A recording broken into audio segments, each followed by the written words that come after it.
Hi friends, എല്ലാവർക്കും exodus റേസസിന്റെ പുതിയൊരു ക്ലാസ്സിലേക്ക് സ്വാഗതം. നമ്മൾ ഇന്ന് CSCB എക്സാമിന് ഒരു ടോപ്പിക്കാണ്, ഒരു സബ്ജക്റ്റാണ് അക്കൗണ്ടിങ്. അതിലെ ഏറ്റവും പ്രധാനപ്പെട്ട ഒരു ടോപ്പിക്കാണ് ഇന്ന് എടുക്കുന്നത്. ശ്രദ്ധിച്ചിരിക്കണം.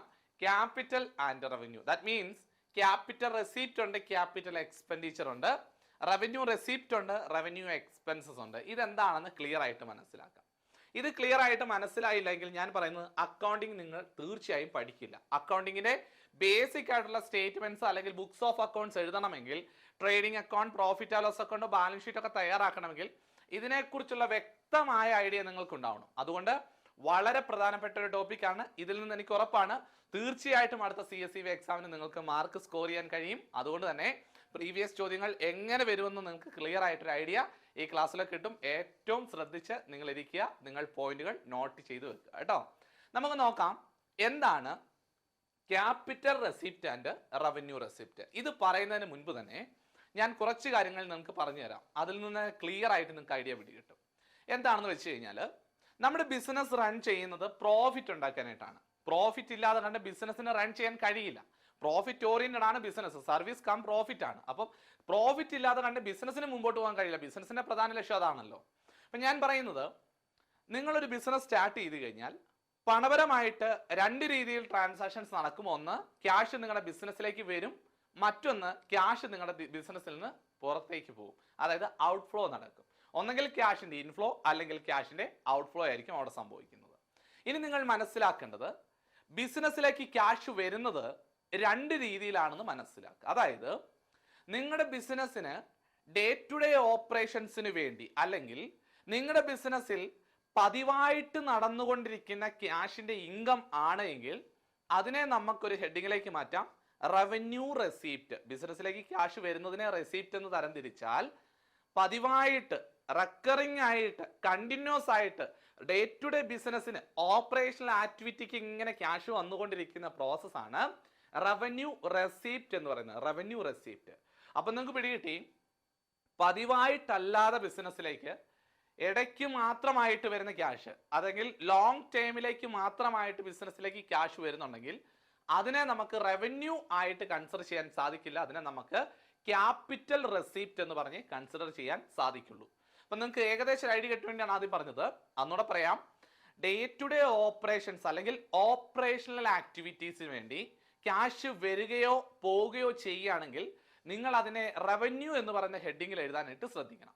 റവന്യൂ എന്ന് പറഞ്ഞ ഹെഡിങ്ങിൽ ക്യാഷ് വരുന്നു എങ്കിൽ റവന്യൂ റെസീപ്റ്റ്, ക്യാഷ് പോകുന്നു എങ്കിൽ റവന്യൂ എക്സ്പെൻസസ് ആണ്. അതായത് നിങ്ങൾ വേജ് കൊടുക്കുന്നു. വേജ് ഒരു ദിവസം കൊടുത്താൽ മതിയോ?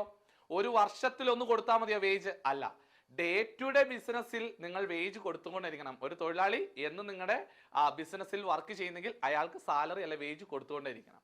നിങ്ങൾ കറണ്ട് ബിൽ അടയ്ക്കണം, നിങ്ങൾക്ക് റെന്റ് കൊടുക്കണം. ഇത് നിങ്ങൾ റെക്കറിംഗ് ആയിട്ട്, അതായത് ഓരോ ഇന്റർവെൽ അനുസരിച്ച് കൊടുക്കേണ്ട ചെലവുകളാണ്. അതുകൊണ്ട് അത് റവന്യൂ ആയിട്ട് കൺസിഡർ ചെയ്യുന്നു. ക്യാഷ് പോകുന്നത് കൊണ്ട് തന്നെ അതിനെ റവന്യൂ റെസീപ്റ്റ് അല്ല എക്സ്പെൻസസ് ആയിട്ട് കൺസിഡർ ചെയ്യുന്നു. അല്ലാതെ ലോങ് ടൈമിലേക്ക് ക്യാഷ് പോവുകയോ ഏകദേശം വർഷത്തിൽ ഒന്ന് മാത്രമാണ് ഇങ്ങനെ ഒരു ട്രാൻസാക്ഷൻ നടക്കുന്നത് എങ്കിൽ അതിനെ ക്യാപിറ്റൽ നേച്ചറുള്ള റവന്യൂ അല്ലെങ്കിൽ ക്യാപിറ്റൽ നേച്ചറുള്ള ഇൻകം ആയിട്ടോ ക്യാപിറ്റൽ ആയിട്ടുള്ള എക്സ്പെൻഡിച്ചർ ആയിട്ടോ നിങ്ങൾക്ക് കൺസിഡർ ചെയ്യാനായിട്ട് സാധിക്കും. ഞാനതിനെ സിംപ്ലിഫൈ ചെയ്ത് നിങ്ങൾക്ക് വരച്ച് കാണിക്കാം. ഇതിലൂടെ തന്നെ നിങ്ങൾക്ക് ക്ലിയർ ആയിട്ടൊരു ഐഡിയ കിട്ടുമെന്നാണ് ഞാൻ പ്രതീക്ഷിക്കുന്നത്. നോക്കാം. ഞാൻ പറഞ്ഞു, നിങ്ങളുടെ ബിസിനസ്സിലേക്ക് ക്യാഷ് വരുന്നുണ്ടല്ലേ, റെസീപ്റ്റ് നടക്കുന്നുണ്ട്. നിങ്ങളുടെ ബിസിനസ്സിലേക്ക് ക്യാഷ് റെസീപ്റ്റ് നടക്കുന്നുണ്ട്. അതുപോലെ തന്നെ ബിസിനസ്സിൽ നിന്ന് എക്സ്പെൻസസും സംഭവിക്കുന്നുണ്ട്. എക്സ്പെൻസസ് ഞാൻ ഇങ്ങനെ എഴുതുന്നുള്ളൂ, അതിന്റെ കാരണം കൊണ്ട് പറഞ്ഞു തരാം. ബിസിനസ്സിലേക്ക് ക്യാഷ് റെസീപ്റ്റ് നടക്കുന്നു എന്ന് പറഞ്ഞാൽ വരുന്നു, ക്യാഷ് വരുന്നു. ഞാൻ പറഞ്ഞു ക്യാഷ് വരുന്നത് രണ്ട് രീതിയിലുണ്ട്. ഒന്നെങ്കിൽ ഡേ ടു ഡേ ഓപ്പറേഷണൽ ആക്ടിവിറ്റിക്ക് വേണ്ടി വരുന്നതുണ്ട് അല്ലെ. അങ്ങനെ ഉണ്ടെങ്കിൽ ഞാൻ അതിനെ പറഞ്ഞിട്ടുണ്ട് റവന്യൂ റെസീപ്റ്റുകൾ എന്ന് പറയാം. അതിനെ റവന്യൂ. അപ്പൊ നിങ്ങൾക്ക് ഇതിനെ വീണ്ടും രണ്ടായിട്ട് ഞാൻ ഇങ്ങനെ തരംതിരിക്കുന്നു. ഒന്നെങ്കിൽ റവന്യൂ ആയിട്ട് കൺസിഡർ ചെയ്യാം, അല്ലെങ്കിൽ ക്യാപിറ്റൽ ആയിട്ട് കൺസിഡർ ചെയ്യാം. മനസ്സിലായി? റെസിപ്റ്റ് ഞാൻ മലയാളത്തിലും കൂടെ എഴുതാം. വരുമാനം അല്ലേ മക്കളെ? വരുമാനം എങ്ങനെയാടാ? റവന്യൂ വരുമാനം, ക്യാപിറ്റൽ വരുമാനം. ഞാനിത് മനസ്സിലാകാൻ വേണ്ടി ഒന്നുകൂടെ എഴുതി വെക്കാം. ലോങ് ടേമിലേക്കുള്ള വരുമാനം, ഇവിടെ ഷോർട്ട് പീരീഡിലേക്കുള്ള വരുമാനം. നിങ്ങൾക്ക് നല്ല ക്ലിയർ ആയിട്ട് ഐഡിയ കിട്ടാൻ വേണ്ടിയാണ് പറയുന്നത്. ഇനി എക്സ്പെൻസസ് ഞാൻ മലയാളത്തിൽ എഴുതുന്നു, ചിലവുകൾ. ചിലവുകളും രണ്ട് രീതിയിൽ തന്നെയാണ് സംഭവിക്കുന്നത്. ഒന്നെങ്കിൽ ചിലവ് ഷോർട്ട് ടേമിലേക്ക്, ദാറ്റ് മീൻസ് അതും റവന്യൂ നേച്ചറും ഉണ്ട്, അതുപോലെ തന്നെ ക്യാപിറ്റൽ നേച്ചറും ഉണ്ട്. ശരിയല്ലേ? അതായത് ലോങ് ടേമിലേക്കുള്ളതുണ്ട്, ഷോർട്ട് ടേമിലേക്കുള്ളതും ഉണ്ട്. നിങ്ങൾക്ക് നല്ലൊരു ഐഡിയ കിട്ടിയിട്ടുണ്ട്. എന്താ ഇപ്പൊ മനസ്സിലായത്? വരുമാനം ബിസിനസ്സിലേക്ക് ഒന്നെങ്കിൽ ക്യാഷ് വരും, മറ്റൊന്ന് ക്യാഷ് പോകും. ക്യാഷ് വരുന്നത് രണ്ട് രീതിയിൽ, ഷോർട്ട് ടേമിലേക്കാണ് അല്ലെങ്കിൽ ലോങ് ടേമിലേക്കായിരിക്കാം. ക്യാഷ് പോകുന്നത് രണ്ട് രീതിയിൽ, ലോങ് ടേമിലേക്കുള്ള ഒരു ക്യാഷ് ആയിട്ട് നമ്മൾ കൊടുക്കുന്നു, അല്ലെങ്കിൽ short period, that means recurring ആയിട്ട് തുടരെ സംഭവിച്ചുകൊണ്ടിരിക്കുന്നത്. ഇതിനെ പ്രോഫിറ്റ് ആൻഡ് ലോസ് അക്കൗണ്ടിലാണോ ബാലൻസ് ഷീറ്റിലാണോ കാണിക്കേണ്ടത് എന്ന് മാത്രമാണ് ഇനി സംശയം. ഞാൻ ഒരു കാര്യം നിങ്ങളോട് പറയാം. റവന്യൂ എന്ന് പറയുമ്പോഴേ നിങ്ങൾക്ക് മനസ്സിലാകണം, റവന്യൂ ഷോർട്ട് പീരീഡിലേക്കാണ്. റവന്യൂ ആയിട്ട് വരുന്ന ഇൻകം ആണെങ്കിലും എക്സ്പെൻസസ് ആണെങ്കിലും profit and loss account, trading profit and loss അക്കൗണ്ടിലാണ് കാണിക്കേണ്ടത്. ഒന്നുകൂടെ പറയുന്നു, റവന്യൂ നേച്ചറിൽ വരുന്നതാണെങ്കിൽ ട്രേഡിംഗ് പ്രോഫിറ്റ് ആൻഡ് ലോസ് അക്കൗണ്ടിൽ കാണിക്കുകയും, എന്നാൽ ക്യാപിറ്റൽ നേച്ചറിൽ വരുന്ന ഒരു ഐറ്റം ആണെങ്കിൽ അത് ബാലൻസ് ഷീറ്റിൽ കാണിക്കുകയും ചെയ്യണം. അപ്പൊ നിങ്ങൾക്ക് ക്ലിയർ ആയിട്ട് മനസ്സിലായി, ഒരു ക്യാപിറ്റൽ നേച്ചർ ഐറ്റം ആണെങ്കിൽ അത് ബാലൻസ് ഷീറ്റിൽ ഒന്നെങ്കിൽ അസറ്റ് അല്ലെങ്കിൽ ലൈബിലിറ്റി. റവന്യൂ നേച്ചർ ആണെങ്കിൽ ഒന്നെങ്കിൽ ഇൻകം അല്ലെങ്കിൽ എക്സ്പെൻസസ്, ദാറ്റ് മീൻസ് ഒന്നെങ്കിൽ ഡെബിറ്റ് സൈഡ് മറ്റൊന്ന് ക്രെഡിറ്റ് സൈഡ്. ഇത്രയും മാത്രം പഠിച്ചു വെച്ചാൽ കിട്ടി. ഇനി നോക്കാം ഇത് ഏത് സൈഡിലാണ് കാണിക്കേണ്ടത്. ഞാൻ പറയുന്നു, മനസ്സിലാക്കി വെക്കുക. റവന്യൂ നേച്ചർ ആണെങ്കിൽ ഞാൻ പറഞ്ഞു ഒന്നെങ്കിൽ അത് ട്രേഡിംഗ് പ്രോഫിറ്റ് ആൻഡ് ലോസ് അക്കൗണ്ടിന്റെ ഡെബിറ്റ് അല്ലെങ്കിൽ ട്രേഡിംഗ് പ്രോഫിറ്റ് ആൻഡ് ലോസ് അക്കൗണ്ടിന്റെ ക്രെഡിറ്റ്. അപ്പോൾ നിങ്ങൾക്ക് മനസ്സിലായി, റവന്യൂ നേച്ചർ ആണ് ഞാൻ ഇവിടെ എഴുതുന്നു ട്രേഡിംഗ് പ്രോഫിറ്റ് ആൻഡ് ലോസ് അക്കൗണ്ടിൽ കാണിക്കും. റവന്യൂ ഞാൻ എഴുതുന്നു trading and profit and loss അക്കൗണ്ടിൽ കാണിക്കും. ക്യാപിറ്റൽ ഞാൻ പറയുന്നു അത് ബാലൻസ് ഷീറ്റിലാണ് കാണിക്കുന്നത്. ഇവിടെ ക്യാപിറ്റൽ ഞാൻ പറയുന്നു അതും ബാലൻസ് ഷീറ്റിലാണ് കാണിക്കുന്നത്. ഇനി നിങ്ങളുടെ ഡൗട്ട് അല്ലെങ്കിൽ നിങ്ങൾക്കുള്ള സംശയം, ട്രേഡിംഗിന്റെ ഡെബിറ്റിൽ കാണിക്കുന്നത് ഏത്, ട്രേഡിംഗിന്റെ ക്രെഡിറ്റിൽ കാണിക്കുന്നത് എന്ത്? ഗോൾഡൻ റൂൾസ് ഓഫ് അക്കൗണ്ടിങ് നമ്മൾ പഠിക്കുന്നതാണ്. Debit what comes in, credit what goes out, credit the giver, debit the receiver എന്നൊക്കെ പറഞ്ഞ് പഠിക്കുന്നതാണ്. അതിൽ നിങ്ങൾ പഠിക്കുന്നതാണ് all incomes and gains are credit, all expenses are debit. വരുമാനം, ബിസിനസ്സിലേക്ക് വരുമാനം വന്നുകൊണ്ടിരിക്കുന്നതിനെ നമ്മൾ ക്രെഡിറ്റ് ചെയ്യും. അപ്പോഴേ നിങ്ങൾക്ക് മനസ്സിലായിട്ടുണ്ട്, വരുമാനം റവന്യൂ ആണ് എങ്കിൽ അതിനെ ക്രെഡിറ്റിൽ കാണിക്കണം. ട്രേഡിംഗ് പ്രോഫിറ്റ് ആൻഡ് ലോസ് അക്കൗണ്ടിന്റെ ക്രെഡിറ്റ് സൈഡിൽ കാണിക്കണം.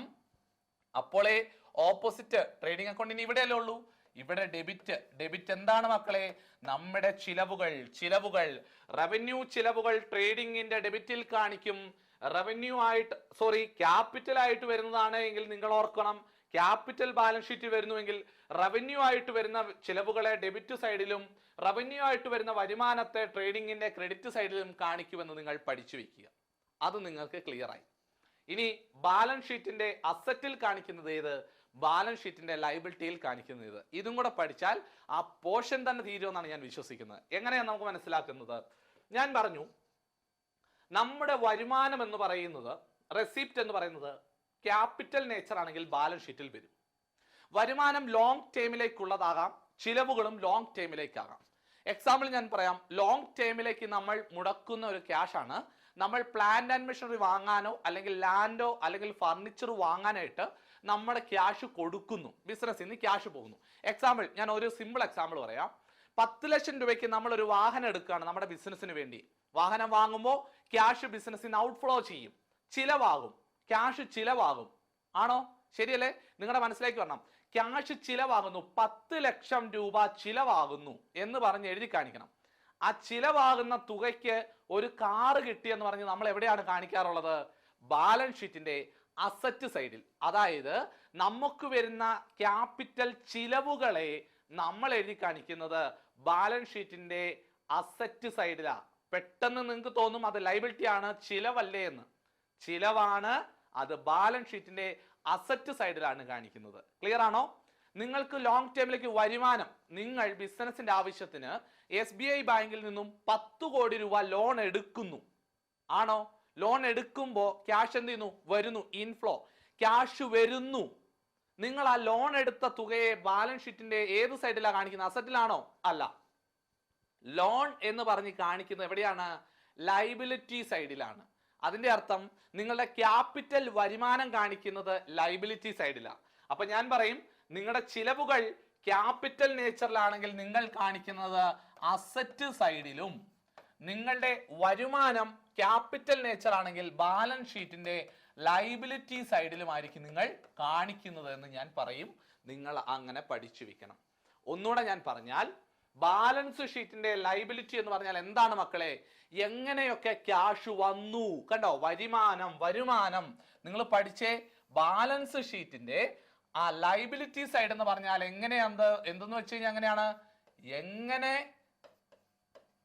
വന്നു ക്യാഷ് വന്നു, എങ്ങനെ നമുക്ക് ക്യാഷ് വന്നു, ലൈബിലിറ്റി, ശരിയല്ലേ?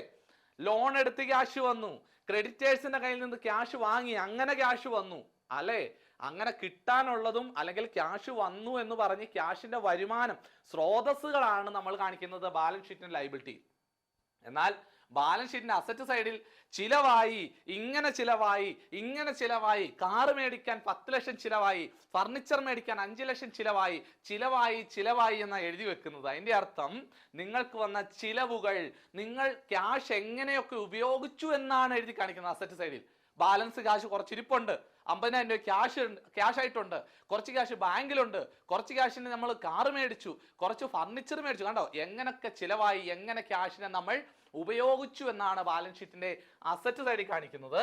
അതായത് നിങ്ങൾക്ക് വന്ന ചിലവുകൾ അസറ്റിൽ കാണിക്കുമ്പോൾ അത് എങ്ങനെ ക്യാഷ് വന്നു എന്ന് ലയബിലിറ്റിയിലും, എങ്ങനെ ആ ക്യാഷിനെ നിങ്ങൾ ഉപയോഗിച്ചു, എങ്ങനെ ക്യാഷിനെ ഉപയോഗിച്ചു, ഇതാണ് നിങ്ങൾ അസറ്റ് സൈഡിൽ കാണിക്കുന്നത്. ഒരു ക്ലിയർ പിക്ചർ നിങ്ങൾക്ക് കിട്ടിയിട്ടുണ്ട്. ഇത് മതി. ഇതിൽ നിന്ന് നമ്മൾ ബേസ് ആയിട്ട് പഠിക്കും. ഇത്രയും മനസ്സിലായി ഞാൻ പറയുന്നു. ഇനി ക്യാപിറ്റൽ എക്സ്പെൻഡിച്ചർ, റവന്യൂ എക്സ്പെൻഡിച്ചർ ഒന്നും പറയേണ്ട കാര്യമില്ല, മനസ്സിലായിട്ടുണ്ട്. ഒന്നുകൂടെ ക്രോഡീകരിച്ച് പറയാം. റെസിപ്റ്റ് റവന്യൂ നേച്ചർ ഉണ്ട്, ക്യാപിറ്റൽ നേച്ചർ ഉണ്ട്. ഒരു വർഷത്തിൽ കൂടുതലായിട്ട് വരുന്ന വരുമാനങ്ങളെയാണ് എങ്കിൽ, അല്ലെങ്കിൽ വർഷത്തിൽ ഒന്ന് മാത്രം വരുന്ന അങ്ങനെയുള്ള ചില വരുമാനങ്ങളെയാണ് നമ്മൾ ക്യാപിറ്റൽ നേച്ചർ കാണിക്കുന്നത്. അത് ലയബിലിറ്റി സൈഡിൽ ബാലൻസ് ഷീറ്റിൽ കാണിക്കും. ചെറിയ ചെറിയ വരുമാനങ്ങൾ, അതായത് നിങ്ങൾക്ക് കമ്മീഷൻ കിട്ടുന്നു, ഡിസ്കൗണ്ട് കിട്ടുന്നു, നിങ്ങൾക്ക് റെന്റ് ഇങ്ങോട്ട് കിട്ടുന്നു, നിങ്ങൾക്ക് ആരെങ്കിലും ചെറിയ ഡേ ടു ഡേ ആക്ടിവിറ്റി കിട്ടുന്ന പ്രോഫിറ്റുകൾ, അങ്ങനെ വരുന്നതിനെല്ലാം റെസിപ്റ്റ് ആയിട്ട് കാണിക്കുമ്പോൾ നിങ്ങൾ അത് റവന്യൂ നേച്ചറാണ്. ട്രേഡിംഗ് അക്കൗണ്ടിൽ ക്രെഡിറ്റിൽ നിങ്ങൾ കാണിക്കും, ശരിയല്ലേ? കമ്മീഷൻ കിട്ടി, റെന്റ് കിട്ടി, നിങ്ങൾക്ക് എന്തെങ്കിലും വാടക കിട്ടി, എല്ലാം കിട്ടിയതെല്ലാം ക്രെഡിറ്റിൽ കാണിക്കും. ഇനി ചിലവുകളെല്ലാം ഷോർട്ട് ടൈമിലേക്കുള്ള ചിലവുകളാണ് ട്രേഡിങ്ങിന്റെ ഡെബിറ്റിൽ. ശരിയല്ലേ? ആലോചിച്ചേ. വേജ് കൊടുത്തു, സാലറി കൊടുത്തു, റെന്റ് കൊടുത്തു, അലവൻസ് കൊടുത്തു, ശരിയല്ലേ?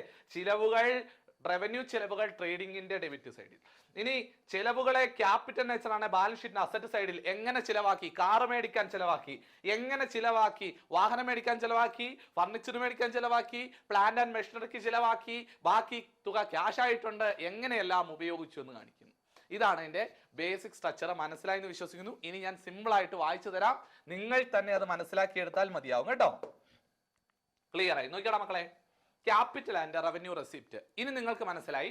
ഇവിടെ പറയാൻ പോകുന്ന എന്തിനെ കുറിച്ചാണ്? റെസിപ്റ്റിനെ കുറിച്ചാണ്. അത് ഏതൊക്കെ നേച്ചർ ഉണ്ട്? റവന്യൂ നേച്ചറും ഉണ്ട്, ക്യാപിറ്റൽ. ആദ്യമായിട്ട് നമ്മൾ പറയാൻ പോകുന്നത് ക്യാപിറ്റൽ ആയിട്ടുള്ള റെസിപ്റ്റുകൾ. ഒന്നുകൂടെ പറയാം.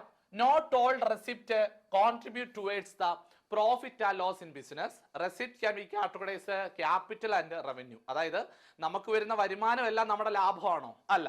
വരുമാനം, ക്യാഷ് വന്നു, 10 ലക്ഷം രൂപ ബിസിനസ്സിലേക്ക് വന്നു, ഓർഡിനറി ബിസിനസ്, 10 ലക്ഷം രൂപ ലാഭം എന്ന് പറയാൻ പറ്റുമോ? ഇല്ല. ആ 10 ലക്ഷം രൂപ ആരോടെങ്കിലും ലോൺ എടുത്തതായിരിക്കാം, അത് നാളെ തിരിച്ചു കൊടുക്കണം, അത് ലയബിലിറ്റിയാ, ശരിയല്ലേ? അപ്പൊ കിട്ടുന്നതെല്ലാം നമ്മുടെ ലാഭമല്ല. അതിനെ രണ്ടായി തരംതിരിക്കണം എന്നാണ് പറയുന്നത്. ഒന്നാമതായിട്ട് തരംതിരിക്കാൻ പോകുന്നു ക്യാപിറ്റൽ. നിങ്ങളുടെ മനസ്സിലേക്ക് ഓടി വരണം. ക്യാപിറ്റൽ എന്ന് പറഞ്ഞാൽ ചെറിയ ചെറിയ വരുമാനങ്ങൾ എന്ന് പറഞ്ഞാൽ ഷോർട്ട് പീരീഡിലേക്ക് വരുന്ന വരുമാനമല്ല, ലോങ് ടൈമിലേക്ക് നമുക്ക് വരുന്ന വരുമാനം. ഓക്കെ ആണോ? നമ്മൾ ലോങ് ടൈം ലോൺ എടുക്കുന്നു, 5 വർഷമായിരിക്കും തിരിച്ചടയ്ക്കുന്ന പീരീഡ്, അല്ലെ 8 വർഷമായിരിക്കാം. പിടികിട്ടിയോ? അങ്ങനെ വരുന്നത് വർഷത്തിൽ ഓരോ തവണ അല്ലെങ്കിൽ ഓരോ മാസം ലോൺ എടുക്കുമോ? ഇല്ല. അതാണ് ക്യാപിറ്റൽ റെസിപ്റ്റ് എന്ന് പറയുന്നത്. നോക്കാം. These are the cash inflow. അപ്പോൾ റെസിപ്റ്റ് എന്ന് പറയുമ്പോഴേ അർത്ഥം പിടികിട്ടി, ക്യാഷ് വരുന്നതാണ്, ഇൻഫ്ലോ ആണ് എന്ന് മനസ്സിലായി. Business arise from the financial activity and not the operating activity. ഞാൻ ആദ്യം പറഞ്ഞു ബിസിനസിന്റെ ഡേ ടു ഡേ ഓപ്പറേറ്റിംഗ് ആക്ടിവിറ്റിയിൽ നിന്നും അല്ല ക്യാപിറ്റൽ റെസിപ്റ്റുകൾ വരുന്നത്. ഡേ ടു ഡേ ബിസിനസ് ഓപ്പറേഷനിൽ നിന്ന് വരുന്നത് റവന്യൂ റെസിപ്റ്റ് ആണ്. അത് പ്രോഫിറ്റ് ആൻഡ് ലോസ് അക്കൗണ്ടിൽ കാണിക്കും. ഇത് ബാലൻസ് ഷീറ്റിൽ പോകുന്നതാണ്. ഇത് ഓപ്പറേഷണൽ ആക്ടിവിറ്റിയിൽ നിന്ന് വരുന്നതല്ല. ശരിയാണോ? ഒന്നുകൂടെ വായിച്ചേ. These are the cash inflow in business arising from the financial activity and not from the operational activity of the business. These are receipts result from activities that are occasionally and not for routine nature. Capital receipt are not the regular main source of income of the organization. അതായത് ഈ capital receipt അല്ല ബിസിനസിന്റെ main source of income. നമ്മൾ sale നടത്തുന്നു, അതല്ല നമ്മുടെ main source of income. Main source of income അല്ലാതെ വരുന്നതാണ് ക്യാപിറ്റൽ ഇൻകം എന്ന് പറയുന്നത്, ക്യാപിറ്റൽ റെസിപ്റ്റ് എന്ന് പറയുന്നത്. Not of routine nature. ഇത് റൂട്ടീൻ നേച്ചർ ആണോ? അല്ല. ഡേ ടു ഡേ അല്ലെങ്കിൽ ഡെയിലി അല്ലെങ്കിൽ സ്ഥിരമായിട്ട് ഇങ്ങനെ വന്നുകൊണ്ടിരിക്കുന്നതാണോ? ലോൺ എടുത്തു, സ്ഥിരമായിട്ട് ലോൺ എടുത്തുകൊണ്ടിരിക്കും ഓരോ മാസം? ഇല്ല. അങ്ങനെ വരുന്നതാണ് ക്യാപിറ്റൽ റെസിപ്റ്റ് എന്ന് പറയുന്നത്. ക്ലിയർ ആയിട്ടുണ്ട്? Example, cash received in the sale of fixed asset. നമ്മുടെ ഫിക്സഡ് അസറ്റ് വിൽക്കുമ്പോൾ കിട്ടുന്ന ക്യാഷ്. അതായത് നമ്മളൊരു വാഹനം മേടിച്ചു, 10 വർഷം പഴക്കമായി, അത് വിൽക്കണം, കാരണം പുതിയത് മേടിക്കണം. 10 വർഷമായ വാഹനം നമ്മൾ കൊടുത്തിട്ട് അടുത്ത് വന്നു. ഇത് കൊടുക്കുമ്പോൾ നമുക്കൊരു 2 ലക്ഷം രൂപ കിട്ടിയെന്ന് കരുതിക്കേ. അത് നമ്മുടെ ഡേ ടു ഡേ ബിസിനസ് ആക്ടിവിറ്റിയിലൂടെ കിട്ടിയതാണോ? അല്ല. അല്ലാതെ ഡെയിലി വാഹനം വിറ്റോണ്ടിരിക്കുക. വാഹനം വിൽക്കുന്ന കമ്പനി ആണെങ്കിലും ഓക്കെ. അല്ല, ഈ കമ്പനി വേറൊരു കമ്പനി എന്ന് പറഞ്ഞാൽ ഇത് ഒരു ബുക്ക് മാനുഫാക്ചറിങ് കമ്പനിയാണ്. അവരുടെ വാഹനമാണ് വിൽക്കുന്നത്. 10 വർഷമായി വാഹനം ഓടി മടുത്തു. അതെന്ത് ചെയ്യുന്നു? ആ സ്ക്രാപ്പ് വാല്യൂന് വിറ്റു, 2 ലക്ഷം രൂപ കിട്ടി. അത് ഡേ ടു ഡേ ആക്ടിവിറ്റിയിലൂടെ കിട്ടിയതാണോ? റുട്ടീൻ നേച്ചറിലൂടെ കിട്ടിയാണോ? അല്ല, അത് ക്യാപിറ്റൽ നേച്ചർ ആണ്. മനസ്സിലായോ? അപ്പൊ ഫിക്സഡ് അസറ്റ് വിൽക്കുമ്പോൾ നമ്മുടെ ബിസിനസ്സിലേക്ക് വരുന്ന എമൗണ്ട് എന്ന് പറഞ്ഞാൽ ക്യാപിറ്റൽ റെസിപ്റ്റ് ആണ്. ഇനി amount received from share holder and debenture holder. Debenture holder, share holders എന്നും ഷെയർ ഹോൾഡേഴ്സിന്റെ ഡെബഞ്ചർ ഹോൾഡേഴ്സിന്റെ ഇന്ന് കാശ് മേടിച്ചുകൊണ്ടിരിക്കുവോ? ഇല്ല. ശരിയല്ലേ? ഇനി borrowing which include loan. Loan എടുക്കുന്നു. ഞാൻ പറഞ്ഞില്ലേ 10 ലക്ഷം ലോൺ എടുത്തു, പിറ്റേ ദിവസം പോയിട്ട് 20 ലക്ഷം ലോൺ എടുത്തു, പിറ്റേ ദിവസം പോയി 1 ലക്ഷം ലോൺ പറ്റുമോ? ഇല്ല. അങ്ങനെ എടുക്കുന്നതല്ല. അപ്പം ഡേ ടു ഡേ ആക്ടിവിറ്റി അല്ല, ലോങ് ടൈമിലേക്ക് വരുന്ന നമ്മുടെ ബിസിനസ്സിലേക്ക് വരുന്ന ഡിസ്ഇൻവെസ്റ്റ്മെന്റ്, ഇൻഷുറൻസ് ക്ലെയിമുകൾ എക്സെട്ര ഇതെല്ലാം വരുന്നത് ക്യാപിറ്റൽ റെസിപ്റ്റ് ആണെന്ന് മനസ്സിലാക്കി വെക്കുക. ക്ലിയർ ആണെന്ന് വിശ്വസിക്കുന്നു. അടുത്തത് നമുക്ക് നോക്കാം റവന്യൂ റെസിപ്റ്റ്. ഇത് അല്ലാതെ വരുന്ന വരുമാനം റവന്യൂ ആണ്. സിമ്പിൾ ആയി, ഇനി നിങ്ങൾക്ക് മനസ്സിലായി. നോക്കിയടാ, these are the money earned by a business through its day-to-day operational activity. Clear ആയിട്ട് മനസ്സിലായി. ഡേ ടു ഡേ ബിസിനസ് ആക്ടിവിറ്റിയിലൂടെ ബിസിനസ് നേടിയെടുക്കുന്ന വരുമാനമാണ് റവന്യൂ റെസിപ്റ്റ് എന്ന് പറയുന്നത്. These are recurring in nature and directly affect the profit and loss of the business. All revenue receipts are shown on the credit side of trading profit and loss account. വരുന്ന വരുമാനങ്ങൾ, revenue വരുമാനങ്ങളെല്ലാം trading profit and loss account ക്രെഡിറ്റിൽ കാണിക്കുന്നു. ഇത് profit and ലോസിനെ direct ആയിട്ട് ബാധിക്കുന്നു. ശരിയല്ലേ? നിങ്ങൾ trading profit and loss account എഴുതി കഴിഞ്ഞിട്ടല്ലേടാ നെറ്റ് പ്രോഫിറ്റ് നെറ്റ് ലോസ് കണ്ടിരിക്കുന്നത്. അപ്പൊ ഡയറക്റ്റ് ആയിട്ട് അഫക്ട് ചെയ്യുന്നത് ഏതാ? റവന്യൂ റെസിപ്റ്റുകളാണ്. മറ്റത് ബാലൻസ് ഷീറ്റിൽ പോകുന്നത് ഡയറക്റ്റ് ആയിട്ട് ബിസിനസിന്റെ പ്രോഫിറ്റിനെ അഫക്ട് ചെയ്യുന്നില്ല എന്നാണ് പറയുന്നത്. Example, money received from the service provide to the customer. Customer service കൊടുക്കുന്നതിലൂടെ നമുക്ക് കിട്ടുന്ന വരുമാനം. ശരിയല്ലേ? നിങ്ങൾക്ക് നോർമലി കിട്ടും. പ്രോഫിറ്റ് ആൻഡ് ലോസ് കൊണ്ട് വരുന്നത് ഓർത്താൽ മതി മക്കളെ. Rent received, discount received from the supplier, suppliers or vendors or creditors, dividend received, interest earned, commission received, bad ഡെപ്റ്റ് recovered, revenue earned by the sale of scrap material or waste. ഇങ്ങനെ വരുന്നതെല്ലാം നമുക്ക് revenue റെസിപ്റ്റുകളായിട്ട് consider ചെയ്യാനായിട്ട് സാധിക്കും. Okay ആണോ? ഇങ്ങനെ വരുന്നതിനെല്ലാം revenue receipt ആയിട്ട് നിങ്ങൾക്ക് കാണാനായിട്ട് സാധിക്കും എന്നാണ് പറയുന്നത്. അടുത്തത് നമുക്ക് നോക്കാം. ഡിഫറൻസ് കൊടുക്കുന്നുണ്ട്. അതിന് മുൻപ് തന്നെ ഒരു കാര്യം നിങ്ങൾ മനസ്സിലാക്കാം. ഞാൻ പ്രോഫിറ്റ് ആൻഡ് ലോസ് അക്കൗണ്ടും ബാലൻസ് ഷീറ്റ് എക്സാമ്പിൾ എഴുതിയിട്ടുണ്ട്. നിങ്ങൾക്കൊന്ന് പെട്ടെന്ന് മനസ്സിലാകാനായിട്ടാണ് കേട്ടോ. ഞാനൊന്ന് സിമ്പിളായിട്ട് പറഞ്ഞു തരാം മക്കളെ. നിങ്ങൾക്ക് ചെറിയ അക്ഷരമായിട്ട് കാണാൻ സാധിക്കില്ല. ഇത് വായിക്കേണ്ട കാര്യമില്ല, വായിക്കാൻ വേണ്ടിയുള്ളതല്ല, ബേസിക് ഐഡിയ കിട്ടാൻ വേണ്ടിയാണ്. ഞാൻ പറഞ്ഞു പ്രോഫിറ്റ് ആൻഡ് ലോസ് അക്കൗണ്ട് ആണ് നമ്മളുടെ റവന്യൂ നേച്ചർ വരുന്നത്. ഓക്കെ ആണ്? Revenue nature. ഈ ബാലൻസ് ഷീറ്റ് ആണ് ഞാൻ പറഞ്ഞിട്ടുണ്ട് ക്യാപിറ്റൽ നേച്ചർ വരുന്നത്. റവന്യൂ റെസിപ്റ്റും ഉണ്ട്, റവന്യൂ എക്സ്പെൻസസ് ഉണ്ട്. സിമ്പിൾ ആയിട്ട് ഞാൻ പറഞ്ഞിരുന്നു, റെസിപ്റ്റ് ആണെങ്കിൽ ക്രെഡിറ്റിൽ വരും. ശരിയല്ലേ? ഇതാണ് ക്രെഡിറ്റ് സൈഡ്. അപ്പൊ ക്രെഡിറ്റിൽ വരുന്നതാണ് റവന്യൂ റെസിപ്റ്റുകൾ. അതുകൊണ്ട് തന്നെ ഇവിടെ ഞാൻ പറയുന്നു ഇതിനെ ഗെയിൻസ് അല്ലെങ്കിൽ റവന്യൂ നേച്ചർ ആണ്. റവന്യൂ അല്ലെങ്കിൽ റവന്യൂ എന്ന് തന്നെ ഞാൻ എഴുതി വെക്കുകയാണ് കേട്ടോ. അടുത്തതാണ് റവന്യൂ നേച്ചറുള്ള എക്സ്പെൻസസ് ആണ്, അതിനെ ഞാൻ എക്സ്പെൻസ് എന്ന് തന്നെ വിളിക്കും. അപ്പൊ രണ്ട് രീതിയിൽ വന്നിട്ടുണ്ട്, ഇത് ക്രെഡിറ്റ്, ഇത് ഡെബിറ്റ്. അതാ പറഞ്ഞത് റവന്യൂ ഡെബിറ്റും ഉണ്ട് ക്രെഡിറ്റും ഉണ്ട്. ഡെബിറ്റ് എന്ന് പറഞ്ഞാൽ എക്സ്പെൻസുകൾ, ക്രെഡിറ്റ് എന്ന് പറഞ്ഞാൽ നമ്മുടെ ഇൻകം ആണ്, നമുക്ക് വന്ന വരുമാനം. അപ്പൊ റവന്യൂ നേച്ചർ ഉണ്ട്, ക്യാപിറ്റൽ നേച്ചർ ഉണ്ട്, റവന്യൂ റെസിപ്റ്റ് ഉണ്ട് അല്ലേ, റവന്യൂ റെസിപ്റ്റുകൾ. ഇത് റവന്യൂ എന്ന് പറഞ്ഞോളൂ റെസിപ്റ്റ് ആണ് കേട്ടോ, റവന്യൂ റെസിപ്റ്റ് ആണ്, നിങ്ങൾ ഓർത്ത് വയ്ക്കുക. അപ്പം ഇനി അടുത്തത് ക്യാപിറ്റൽ റെസിപ്റ്റുകളുണ്ട്, ക്യാപിറ്റൽ എക്സ്പെൻസസ് ഉണ്ട്. അതിനെ നമ്മൾ എക്സ്പെൻസ് എന്നല്ല എക്സ്പെൻഡിച്ചർ എന്നാണ് പറയാറുള്ളത്. അതൊക്കെ പിന്നീട് നമുക്ക് അടുത്ത ക്ലാസ്സിൽ നോക്കാം. ഇപ്പൊ വേഗത്തിൽ പറഞ്ഞു പോകുന്നതുകൊണ്ട് നിങ്ങൾ ഒരു കാര്യം മനസ്സിലാക്കുക, ഇതിന് ഞാൻ ഡെബിറ്റും ക്രെഡിറ്റും കൊടുത്തിട്ടുണ്ട്. എന്തിനാന്ന് വെച്ചാൽ ബാലൻസ് ഷീറ്റിലെ ഡെബിറ്റും ക്രെഡിറ്റും എഴുതാറില്ല, പക്ഷെ മനസ്സിലാക്കണം അസറ്റ് ഐറ്റംസ് ആണ് ഡെബിറ്റ് ഐറ്റംസ്, ലയബിലിറ്റി ഐറ്റംസ് ആണ് ക്രെഡിറ്റ് ഐറ്റംസ്. അസറ്റ് ഡെബിറ്റ് ആണ്, ഡെബിറ്റ് വാട്ട് കംസ് ഇൻ അല്ലേ, ബിസിനസ്സിലേക്ക് വരുന്നതെല്ലാം ഡെബിറ്റ് ആണ്. അങ്ങനെ വരുമ്പോൾ ഡെബിറ്റ് എന്ന് പറയുന്നതാണ് അസറ്റുകൾ. അപ്പൊ ക്യാപിറ്റൽ രീതിയിലുള്ള ചിലവുകൾ എവിടെ കാണിക്കണം? ക്യാപിറ്റൽ എക്സ്പെൻസസ് ആണെങ്കിൽ എടേ ചിലവെന്ന് പറയുമ്പോൾ ഡെബിറ്റ് ആണോ ക്രെഡിറ്റ് ആണോ? ബിസിനസ്സിൽ നിന്ന് ക്യാഷ് പോകുന്നു, ചിലവ ഡെബിറ്റോ ക്രെഡിറ്റോ? Debit, debit. ഇവിടെ ഏതാ ഡെബിറ്റ്? ഇതാ ഡെബിറ്റ്. അപ്പൊ ക്യാഷ് പോയത് എവിടെയാ? ഇവിടെയാണ്, ശരിയല്ലേ? എക്സ്പെൻഡിച്ചർ, എക്സ്പെൻഡിച്ചർ ശരിയല്ലേ? എക്സ്പെൻഡിച്ചറിന്റെ ബാലൻസ് ഏതാണ്? ഡെബിറ്റ് അല്ലേ? എക്സ്പെൻഡിച്ചറിന്റെ ഡെബിറ്റ് അല്ലേ ബാലൻസ്? അപ്പൊ ഡെബിറ്റ് എന്ന് പറഞ്ഞാൽ അസറ്റ് സൈഡ് അല്ലേ? മനസ്സിലായോ? അപ്പൊ ക്യാഷിന്റെ ചിലവുകളെല്ലാം, ക്യാപിറ്റൽ ചിലവുകളെല്ലാം എവിടെയാ? അസറ്റിലാണ് കാണിക്കുന്നത്. ഇനി വരുമാനം അല്ലേടെ ക്രെഡിറ്റ്. ഇതുണ്ട ക്രെഡിറ്റ് എന്ന് എഴുതി വെച്ചാൽ വരുമാനം അല്ലേ? അപ്പൊ ഞാൻ അതിനെ എന്ത് ചെയ്യുന്നു? എക്സ്പെൻഡിച്ചറും റെസിപ്റ്റ് എന്ന് എഴുതുന്നു. റെസിപ്റ്റ്. ഇവിടെ റവന്യൂ എന്ന് എഴുതി വെച്ചു, നിങ്ങൾക്ക് അത് കൺഫ്യൂഷൻ ആണ്ട. റെസിപ്റ്റ് ആണ് നമ്മൾ ഉദ്ദേശിക്കുന്നത്. നോക്കിയടാ, അപ്പൊ ക്യാപിറ്റൽ റെസിപ്റ്റുകൾ ലയബിലിറ്റി, ക്യാപിറ്റൽ എക്സ്പെൻഡിച്ചറുകൾ അസറ്റ്. റവന്യൂ റെസിപ്റ്റ് ക്രെഡിറ്റ് സൈഡിലെ റെസിപ്റ്റ് അല്ലെങ്കിൽ റവന്യൂ. റവന്യൂ എക്സ്പെൻസസ്, എക്സ്പെൻസസ് ആയിട്ട് തന്നെ വരുന്ന ഡെബിറ്റ് ഐറ്റംസ്. ഇതാണ് ബേസിക് ഐഡിയ. മനസ്സിലായെന്ന് വിശ്വസിക്കുന്നു. അപ്പൊ ക്യാപിറ്റൽ എന്ന് പറഞ്ഞാൽ ഒന്നൽ അസറ്റ് അല്ല ലയബിലിറ്റി. ക്യാപിറ്റൽ റെസിപ്റ്റ് എന്ന് പറഞ്ഞാൽ അതിന്റെ അർത്ഥം വരുമാനമാണ്. ക്യാപിറ്റൽ രീതിയിൽ എങ്ങനെ ക്യാഷ് വന്നു? നോക്കിയടാ, ട്രേഡ് ക്രെഡിറ്റേഴ്സിൽ നിന്ന് ക്യാഷ് വന്നു, ബിൽസ് പേയബിൾ ക്യാഷ് തരാനുണ്ട്, ഔട്ട്സ്റ്റാൻഡിങ് എക്സ്പെൻസസ് അത് നമുക്ക് പിന്നീട് നോക്കാം. ഇനി ഇങ്ങനെ ക്യാഷ് വന്ന ഡെബഞ്ചർ, ഇങ്ങനെ എല്ലാം കാശ് വന്നു എന്ന് ഇവിടെ എഴുതുന്നത്. ഇവിടെ ക്യാഷുകൾ എങ്ങനെ ചിലവായി അസറ്റിൽ എഴുതിയേക്കുന്നത് എങ്ങനെയാ? ക്യാഷ് ഇൻ ഹാൻഡ് കയ്യിലുണ്ട്, ബാങ്കിൽ കുറച്ചുണ്ട്, നമ്മൾ ബിൽസ് പേയബിൾ ആയിട്ടുണ്ട്, ഇനി അതുപോലെ തന്നെ സൺഡ്രി ഡെപ്റ്റേഴ്സ് ഉണ്ട്. അങ്ങനെയെല്ലാം അസറ്റ് സൈഡിൽ വരാനുണ്ടെന്ന് ഓർത്ത് വെക്കുക കേട്ടോ. ബിൽസ്, അപ്പം ഇതെല്ലാം നമുക്ക് വരാനുള്ളതാണ്. റിസീവബിൾ ആണ് ബിൽസ് എല്ലാം വരുന്നത്. അപ്പൊ ഇതെല്ലാം നമുക്ക് ക്യാഷ് വരുന്നു എന്നുള്ളതാണെന്ന് ഓർത്ത് വെക്കുക. അപ്പൊ നിങ്ങൾ ഇത് ഒന്ന് തെറ്റ് വന്നതാണ് കേട്ടോ. അപ്പൊ അതൊന്ന് ഓർത്ത് വെക്കുക. അപ്പൊ നിങ്ങൾക്ക് പിടികിട്ടിട്ടുണ്ട് എക്സ്പെൻസസ് എന്ന് പറഞ്ഞാൽ അസറ്റ് സൈഡിൽ വരുന്നതാണ് എന്നുള്ളത് ഓർത്ത് വെക്കുക. ക്യാപിറ്റൽ എക്സ്പെൻസസ് ആണ് കേട്ടോ. എങ്ങനെയാണ് നമ്മൾ ക്യാഷ് ഉപയോഗിച്ചത്, ഇവിടെ എങ്ങനെ ക്യാഷ് കിട്ടി എന്നുള്ളതാണ് എഴുതി വെക്കുന്നത്. അത് ഓർത്ത് വെക്കുക. ക്ലിയർ ആണല്ലേ? അപ്പൊ ഒന്നുകൂടെ പറഞ്ഞാൽ ഇങ്ങനെ ചോദ്യം വരാം, ലയബിലിറ്റി സൈഡിൽ ക്യാഷ് എങ്ങനെ വന്നു എന്നും അസറ്റ് സൈഡിൽ ക്യാഷ് എങ്ങനെ ഉപയോഗിച്ചു എന്നുമാണ് നമ്മൾ സാധാരണ എഴുതാറുള്ളത് എന്നുള്ളത് ഓർത്ത് വെക്കുക.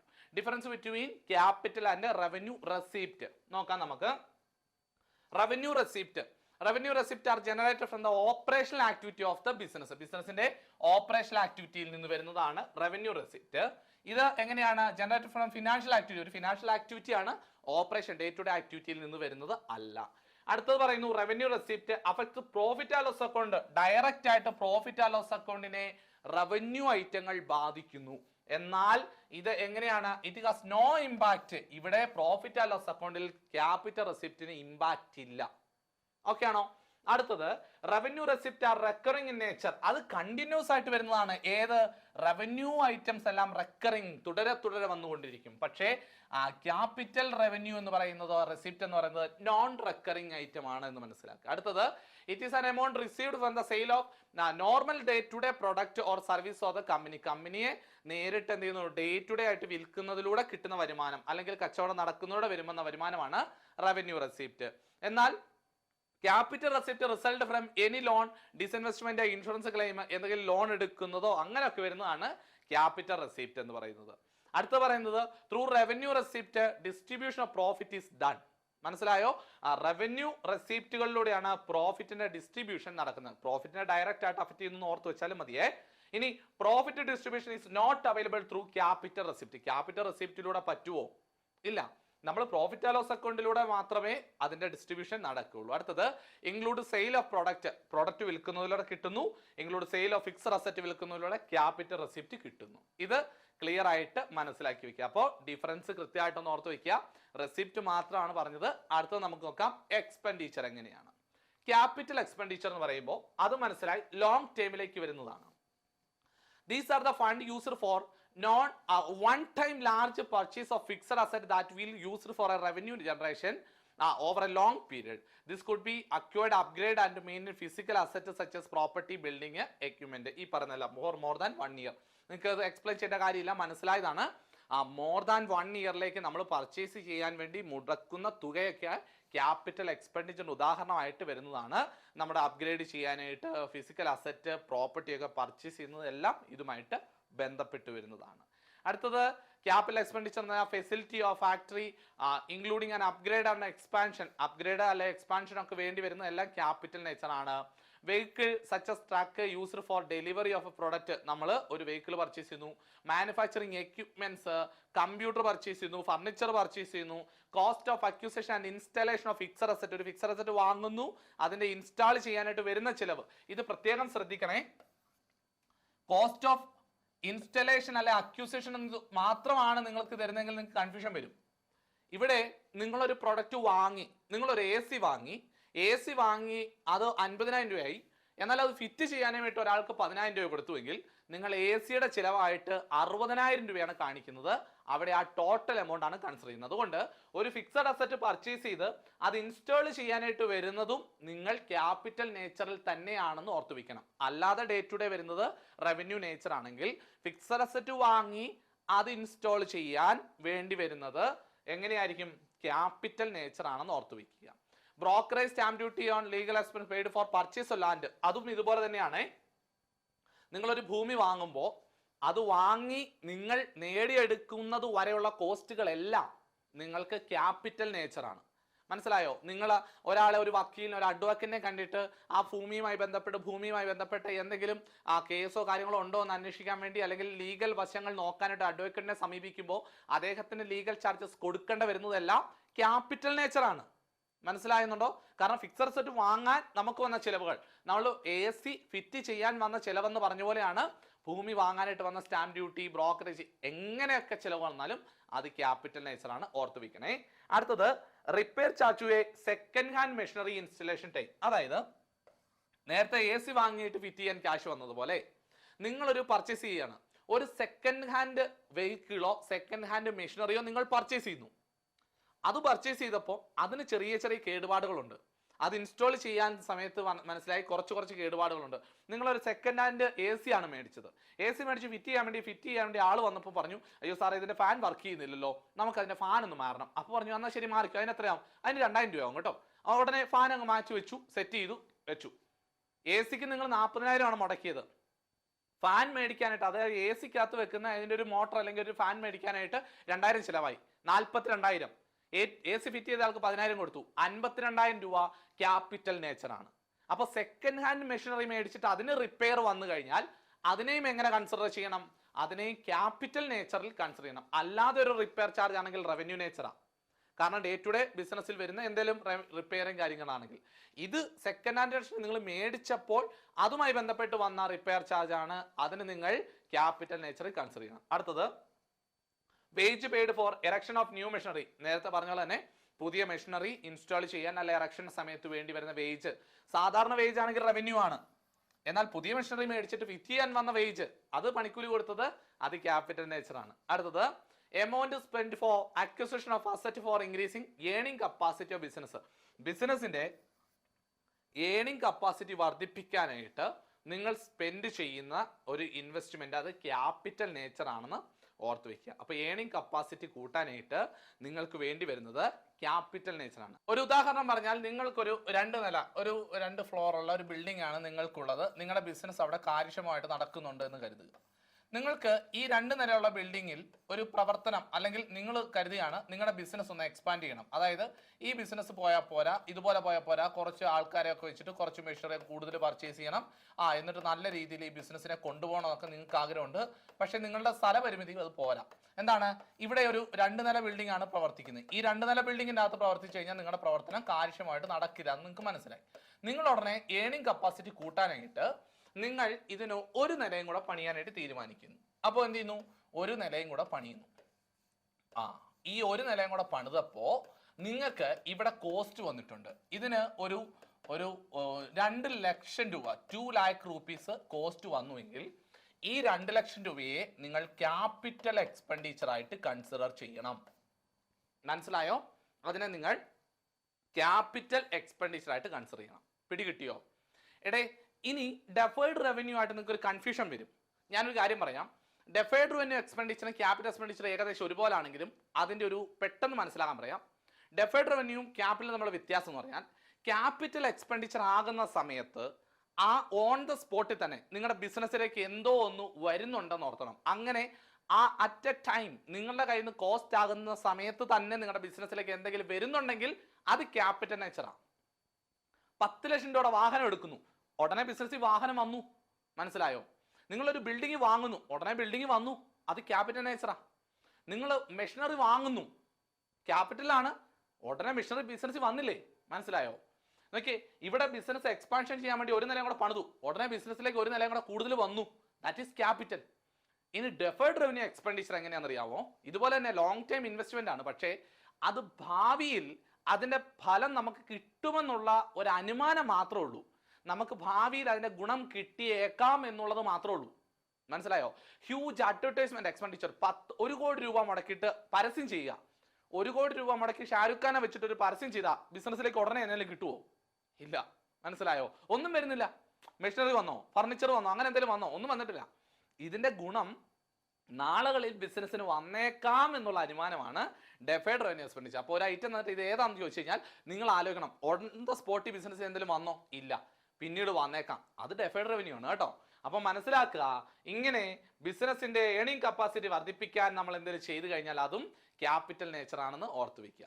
ഇനി റവന്യൂ എന്ന് പറഞ്ഞാൽ നോർമലി വരുന്ന ചെലവുകളാണ്. നോക്കിയാടാ, expenditure typically ongoing operation activity, ongoing ആയിട്ടുള്ള ബിസിനസ് ആക്ടിവിറ്റിയിലൂടെ നമുക്ക് വരുന്ന ചിലവുകളാണ്. റണ്ണിങ് ഡെയിലി ബിസിനസ് ഓപ്പറേഷൻ, സ്ഥിരമായിട്ട്, അതായത് running day to day working capital പോലെ നമുക്ക് ഡെയിലി ബിസിനസ്സിൽ വേണ്ടി വരുന്ന ചിലവുകളാണ് റവന്യൂ ചിലവുകൾ. ഒക്കെയോട് normally course of business so they are recurring in nature, അത് റെക്കറിംഗ് ആണ്, വീണ്ടും വീണ്ടും വന്നുകൊണ്ടേയിരിക്കുന്നതാണ്. റവന്യൂ എക്സ്പെൻഡിച്ചർ ഇൻക്ലൂഡ് ഫോളോവിങ്, താഴെ പറയുന്നവയൊക്കെ റവന്യൂ എക്സ്പെൻഡിച്ചറിന്റെ ഉദാഹരണമാണ്. സാലറി കൊടുക്കുന്നു, വേജ് കൊടുക്കുന്നു, utility, rent, property tax, depreciation, ഇങ്ങനെ വരുന്നതെല്ലാം റവന്യൂ നേച്ചർ ആണ് അല്ലേ. ഇനി overhead expenses at salary for the corporate office which typically full selling under the selling general and administrative expenses, ഇങ്ങനെ വരുന്ന നോർമൽ ബിസിനസ്സിൽ വരുന്ന ചിലവുകളെല്ലാം റവന്യൂ ചിലവുകൾ, റവന്യൂ എക്സ്പെൻഡിച്ചർ ആയിട്ട് പറയാനായിട്ട് സാധിക്കും. ഡിഫറൻസ് പെട്ടെന്ന് നോക്കാം. ക്യാപിറ്റൽ എക്സ്പെൻഡിച്ചർ എന്ന് പറഞ്ഞാൽ acquiring or improving permanent asset, not mean for resale.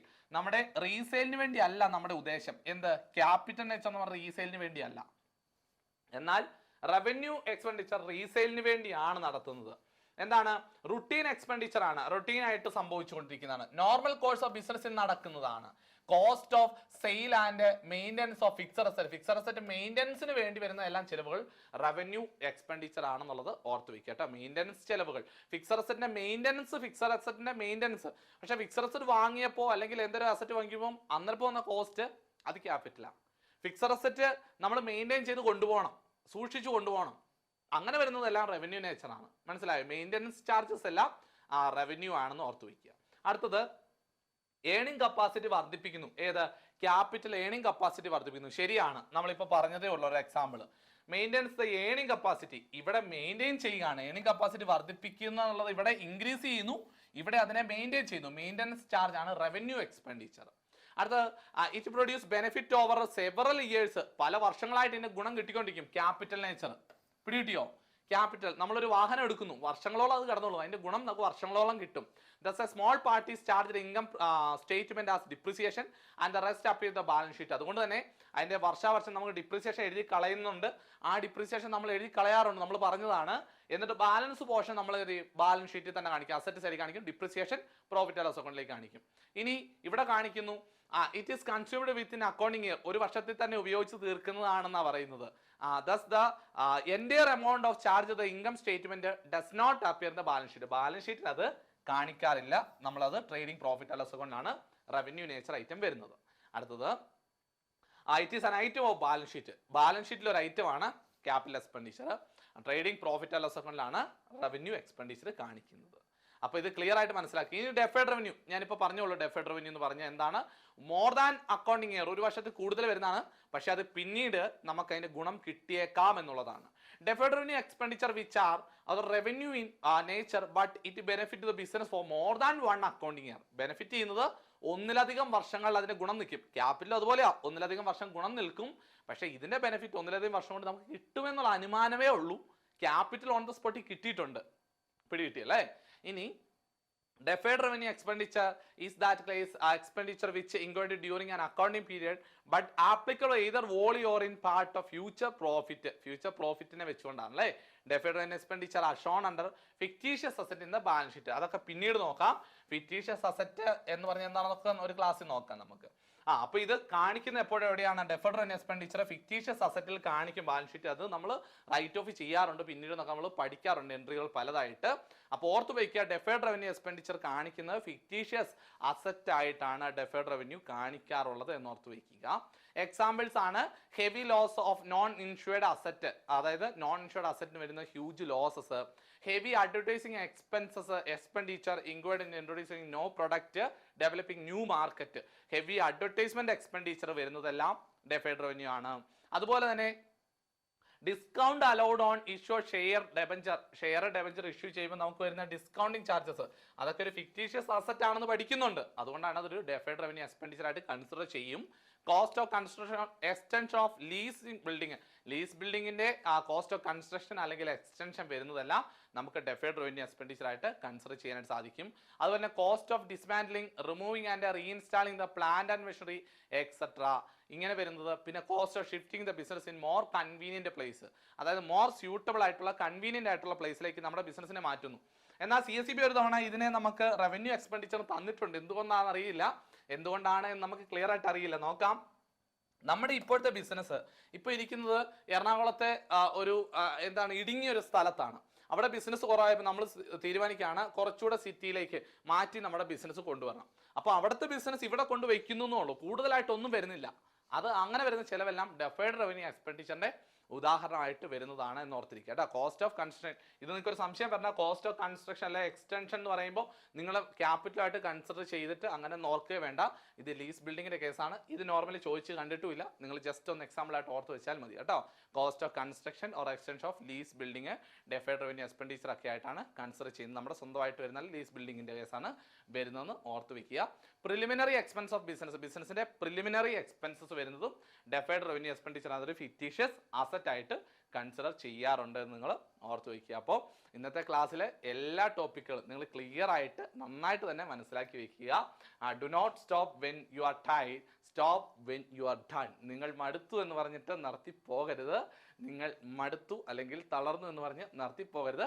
നിങ്ങൾ എപ്പോഴാണോ വിജയിച്ചു എന്ന് അല്ലെങ്കിൽ ഐ എം ഡൺ, ഞാൻ എപ്പോഴാണ് ഇത് ഫിനിഷ് ചെയ്യുന്നത് ഉറപ്പാകുമ്പോഴാണ് നിങ്ങൾ എന്ത് ചെയ്യേണ്ടത്? നിർത്തിപ്പോവേണ്ടത്. അപ്പോൾ നിങ്ങൾക്ക് സ്റ്റോപ്പ് ചെയ്യാം കേട്ടോ. അതുവരെ നിങ്ങൾ keep focused on your goal. നിങ്ങൾ തീർച്ചയായിട്ടും ലക്ഷ്യത്തിലേക്ക് കുതിക്കുക. നിങ്ങളുടെ എതിരെ നിൽക്കുന്ന നിങ്ങളുടെ പ്രയാസങ്ങളെ, നിങ്ങളുടെ ബുദ്ധിമുട്ടുകളെ, നിങ്ങളുടെ വേദനകളെ മറക്കുക, മായ്ക്കുക. നിങ്ങൾ മുമ്പോട്ടുള്ള ജീവിതത്തെ മാത്രം ലക്ഷ്യം കാണുക. എല്ലാവർക്കും നല്ല ഒരു ഭാവി ഉണ്ടാകട്ടെ എന്ന് ആശംസിച്ചുകൊണ്ട് നിർത്തുന്നു. It's me Jaison signing off. God bless you all and thank U.